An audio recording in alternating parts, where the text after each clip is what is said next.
Hello दोस्तों। आज मैं आप लोगों को एक छोटी स्टोरी सुनाने वाला हूँ। स्टोरी कुछ ऐसी है कि कुछ साल पहले हमारे घर के पास वाले मंदिर में नवरात्रि के दिनों एक कार्यक्रम रखा हुआ था। तो उस कार्यक्रम में हमारे एरिया के बड़े मंत्री आने वाले थे, नेताजी आने वाले थे। उन्होंने अपने पैसे से स्टेज शो रखा था और शो के आखिर में उन्होंने अनाउंस किया था कि वो लोगों को गिफ्ट बांटने वाले हैं। उन्होंने लॉटरी सिस्टम जैसा एक गेम निकाला था। जो कोई भी उनके पास रखे वो बक्से में अपना नाम, नंबर, डिटेल ये सब उनके पास एक पर्ची थी। वो पर्ची में भरकर उस बक्से में रखेगा। वो लकी नंबर निकालेंगे, जिसका भी नंबर आएगा उनको गिफ्ट मिलने वाला था। तो ये उन्होंने खुद आकर के वहाँ मंच पर अनाउंस किया। लोगों में बड़ी खुशी का माहौल हो गया कि भाई चलो नेताजी आए हैं, गिफ्ट विफ्ट बांटेंगे। सब खुश हो गए। जैसा कि मैंने ये खबर सुना तो मेरे तो दिमाग में यही ख्याल आया। मैंने सोचा ये तो फिक्स ही रहता है।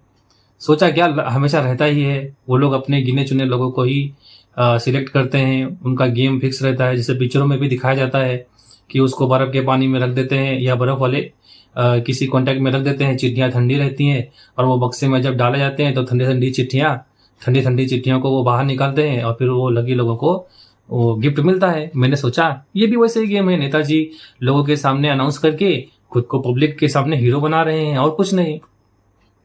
फिर हुआ ऐसा कि ये खबर मेरी मम्मी के कान में पड़ गई। अब मेरी मम्मी वो पर्ची लेके भागकर मेरे पास आई। मैं घर पे बैठा हुआ मस्त टीवी देख रहा था। मम्मी ने मुझे बोला कि ये पर्ची भर। मैंने बोला बाबा मैं नहीं भरूंगा, ये फालतू के गेम है, मैं तो नहीं भरने वाला ये सब। ये मिलने वाला कुछ नहीं, फालतू में आप मेहनत कर रही हो। अब मेरी मम्मी के आगे मैंने सीधा साफ साफ इनकार कर दिया। मैंने मना कर दिया कि मैं नहीं करने वाला। मम्मी आप ही मत करो। उनको समझाने लगा कि ये सब फालतू चीजें हैं, नेताजी ने अपने लोगों को ही देना है, फालतू में आप परेशान हो रही हो।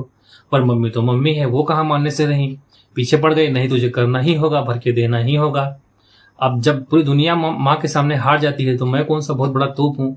मैंने भी हार मान लिया, भर के दे दिया चिट्ठी। जो जो भी डिटेल चाहिए थे, नाम, नंबर, कहाँ से आए कहाँ से नहीं, सब भर के दे दिया।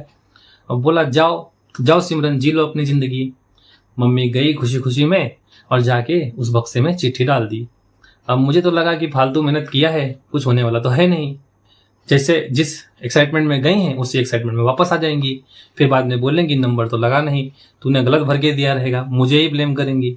पर सोचा जाने दो, उनकी इच्छा है, कोशिश करना है, करें कोशिश।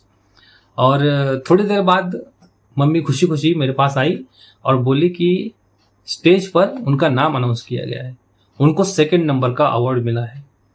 पहले तो मुझे सुनकर लगा ऐसा हो ही नहीं सकता। अब ना तो उस नेता से हमारा कोई डायरेक्ट कनेक्शन था, ना मैं उनसे उतना बात करता था, ना मेरी मम्मी तो घर के बाहर जाती नहीं थी, तो उनका तो कुछ लेने देना ही नहीं था। तो ये बात तो फिक्स थी कि हमारा उनसे कोई कांटेक्ट नहीं था। तो हमको अवार्ड मिला कैसे, हमारा नंबर आया कैसे। अब मेरी मम्मी की खुशी देखकर मुझे इतना आश्चर्य हुआ कि ऐसा हो ही नहीं सकता। तो ये हुआ कैसे, मुझे ये बात ही समझ नहीं आ रही थी। अब गिफ्ट में कुछ ज्यादा बड़ा कुछ नहीं था। एक मिक्सर था, एक साड़ी थी और 501 रुपए का एक नगद कैश था। तो कुल मिलाकर 2-2.5 हजार रुपए के आसपास कुछ तो इनाम मम्मी ने जीता था। लक बाय चांस मम्मी ने डिसाइड किया कि कोशिश करते हैं, भले हो नहीं हो, डाल देती हूँ, शायद मिल जाए। मेरे मन में था कि ये तो फिक्स गेम है, मिलने वाला तो कुछ है नहीं, मेहनत करके कुछ फायदा नहीं। पर मम्मी के मन में था कि नहीं, मुझे कम से कम ट्राई करना है, भले हो नहीं हो, लक, किस्मत आजमा के देखना था उन्हें। मम्मी की खुशी देखकर, मम्मी का एक्साइटमेंट देखकर मैं उस दिन ये बात समझ गया। एक बहुत ही बढ़िया चीज मुझे सीखने को मिली कि कभी भी जिंदगी में, यह हमारे तुम्हारे लिए भी बहुत जरूरी है और इसको नोट कर लो। ये मैं हमेशा अपनी जिंदगी में याद रखूंगा कि कभी भी जिंदगी में बहुत सारे लोगों को देख कर डरना नहीं चाहिए। बहुत कंपटीशन है, बहुत टफ है, नहीं हो पाएगा, नहीं हो पाएगा करके हम शांत बैठ जाते हैं। तो वो शांत बैठना नहीं चाहिए, लो फील करना नहीं चाहिए, हिम्मत को हारना नहीं चाहिए। कम से कम हमें कोशिश करना चाहिए। हो नहीं हो वो तो भगवान के हाथ में है, हमारे नसीब में रहेगा तो मिलेगा, लेकिन हमें कोशिश तो करना चाहिए। और हो सकता है हमारी कोशिश की वजह से सबका सब इन्वायरमेंट हमारे फेवर में आ जाए। हो सकता है हमारे लक उसी टाइम चल जाए और हमें भी जिस चीज के लिए हम मेहनत कर रहे हैं वो मिल जाए। तो भीड़ और टफ कंपटीशन को देखकर हार मानना, शांत बैठना सबसे बड़ा गलत डिसीजन है। कम से कम कोशिश करना ही सबसे